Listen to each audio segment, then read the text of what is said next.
Okay, and then for our friends who are single, our single women friends out there who are dating.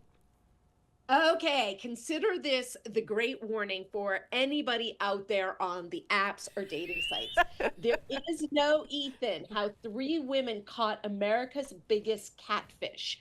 This was so good. It kind of felt like a podcast. Yeah. And so it's about, so this woman, Anna Akbari, is a NYU sociology professor. And so it starts as this first person, her experience meeting someone online who goes by the name Ethan and love bombs her. And I don't know if you can see Ernie's tail, but he can't stay away from you. He's not falling all over. So this person, Ethan, love bombs her to the point that she can't do anything else but message him back. So it starts as that, and then he always is making up excuses not to meet. Excuses like I have cancer.